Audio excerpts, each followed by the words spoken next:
ወጣቶች ጉልበታቸውን ዕውቀታቸውንና ወርቃማ ጊዜያቸውን ሳይሰስቱ ለአካባቢያቸውና ለሀገራቸው እድገት ሲያውሉ ለውጥን በተግባር የሚያመጡ የሰላምና የልማት አምባሳደሮች መሆናቸውን ያስመሰክራሉ። የአቅመ ደካሞችን ቤት ከመጠገንና አረንጓዴ አሻራን ከማሳረፍ ጀምሮ የደም ልገሳ እንዲሁም በጎርፍና በተፈጥሮ አደጋ ወቅት ለወገን አለኝታ መሆንን ጨምሮ በተለያዩ ዘርፎች የሚያደርጉትን ንቁ ተሳትፎ የህሊና እርካታን የሚሰጥ ብቻ ሳይሆን የማህበረሰቡን የከበደ ትከሻ የሚያቀል ታላቅ የሀገር ባለውለታነት ተግባር ነው። እኔ በጎ ፈቃድ አገልግሎት ጀመርኩኝ 1999 ዓመተ ምህረት 9ኛ ክፍል ተማሪ ሆኜ ነው።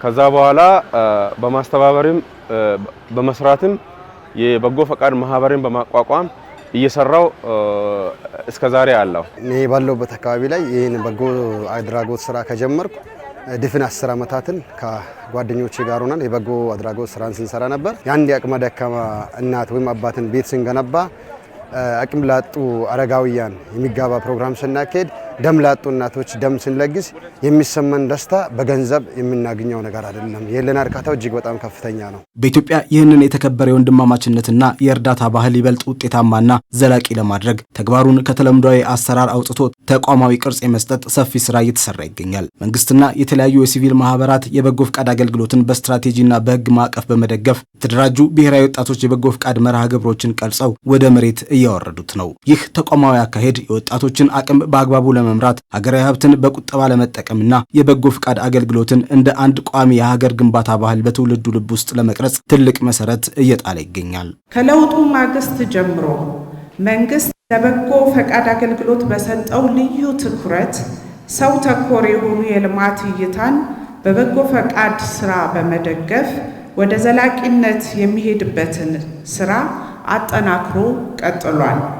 ይህንንም ባህል ለማድረግ የበጎ ፈቃድ አገልግሎት አንድ ጊዜ ብቻ የሚሰጥ አገልግሎት ሳይሆን ባህል ሆኖ እንዲቀጥል እየተደረገ ሲሆን የተለያዩ የአሰራር ስርዓቶችን በመዘርጋት ስራዎች እንዲከናወኑ ማድረግ ያስቻለ ነው። በጎነት ለኢትዮጵያ ከፍታ በሚል ለአምስተኛ ዙር በሚካሄደው ሀገር አቀፍ የወሰን ተሻጋሪ ወጣቶች በጎ ፍቃድ አገልግሎት ከ25 ሚሊዮን በላይ ወጣቶች የሚሳተፉ ሲሆን ወጣቶቹ በየሚሄዱበት አካባቢ ሁሉ የአንድነትና አብሮነት ስሜትን እንዲያጎለብቱ ተጠይቀዋል። በዚህ ክረምትም ከ25 ሚሊዮን በላይ የሚሆኑ ወጣቶች በዚህ የክረምት የበጎ ፈቃድ አገልግሎት ይሳተፋሉ ብለን እናምናለን። በ14 የስምሪት መስኮች ነው የምንሳተፈው።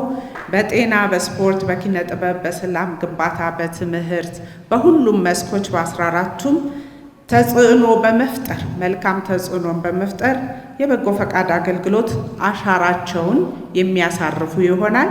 በዚህም ከ53 ሚሊዮን በላይ የሚሆኑ ዜጎች በአንድም በሌላም ተጠቃሚ የሚሆኑ ይሆናል።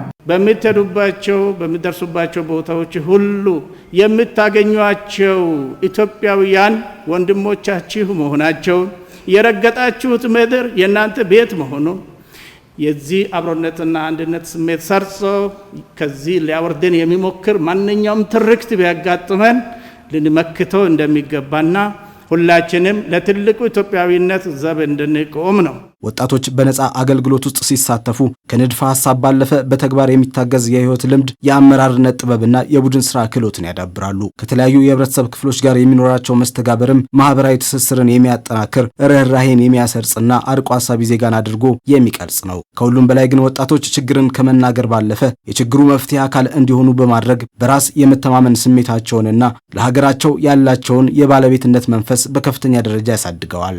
ይሄ የክረምት በጎ ተግባር የወሰን ተሻጋሪ ተግባር እንደኔ ስንመለከት አንድ ክልል ከአንድ ክልል ጋር ያለውን ቁርኝት፣ አንድ ባህል ከሌላ ባህል ጋር ያለውን ቁርኝት፣ አንድ ሃይማኖት ተመሳሳይ እንደዛው ቋንቋ፣ ዘር፣ ብሔር ሳይለያይ አንዱ ለአንዱ ለመርዳት የሚያሳየው ተግባር እንደሆነ ግልጽ ማሳያ ነው። ከተለያዩ ክልሎች የመጡ ወጣቶች በየአካባቢያቸው በምን ሁኔታ ምን አይነት የበጎ ፈቃድ ስራ እየሰሩ እንዳሳለፉ እኔም ደግሞ ከመጣውበት ክልል ከመጣውበት ቀበሌ ከመጣውበት ወረዳ አካባቢ ምን አይነት ስራ እየሰራው እንደነበረ ሁላችንም ሰብሰብ ብለን በዚሁ አጋጣሚ አይዲያ ሼር የምንደራረግበት ልምድ የምንለዋወጥበትና ለተሻለ በጎነት የምንነሳሳበት ፕሮግራም ነው ብዬ ነው ማስበው።